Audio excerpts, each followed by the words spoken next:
Water beads are a popular children's toy back in the headlines again after new safety warnings. Regulators say 2 brands contain a dangerous toxin.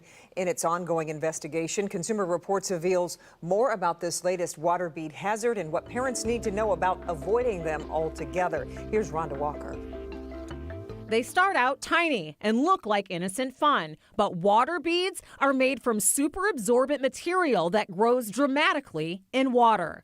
This creates a hazard to babies and even older children when they are accidentally swallowed, inhaled, or put into an ear or nose. The risks include choking, intestinal blockages, lung collapse, hearing loss, infections, and even death. There are new warnings from the Consumer Product Safety Commission after they found high levels of acrylamide, a known carcinogen, in 2 brands of water beads. Acrylamide is harmful to the nervous and reproductive systems and the brain. Django Store and Tula Duo are 2 brands whose beads, the CPSC says, contain high levels of the toxic chemical. Django Store beads were sold on Amazon in tubs and plastic bags, and Tula Duo beads were also sold on Amazon in large activity kits.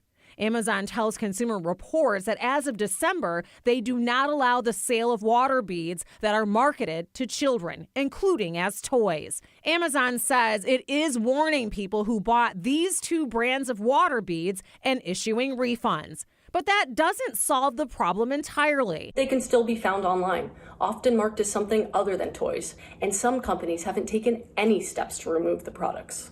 CR says this is all part of a bigger safety problem, an influx of cheap, unregulated products, mostly from overseas manufacturers. We are seeing more and more pop-up companies offering cheap products that are flooding U.S. marketplaces. Just because something is available on an online platform does not mean it's tested to be safe. As for water beads, if you own any brand, immediately throw them out by putting them in a sealed container and toss them in the trash.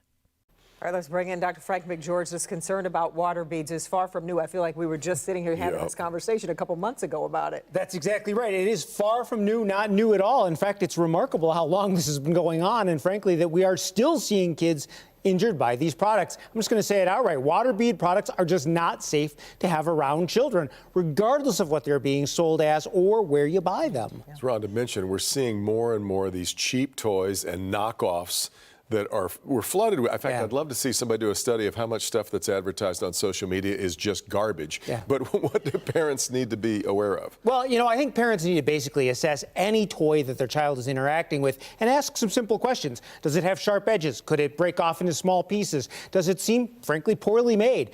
Now, Consumer Reports also cautions everyone to be skeptical of labels that say non-toxic, because that term in particular is basically kind of under-regulated and under-enforced. And as you know, with little children, every toy is going to end up in their mouth or near their mouths eventually. So if you've got this, just get rid of it. Oh, yeah. Just get rid of it. Water beads done. Okay, thanks, Dr. McGeorge.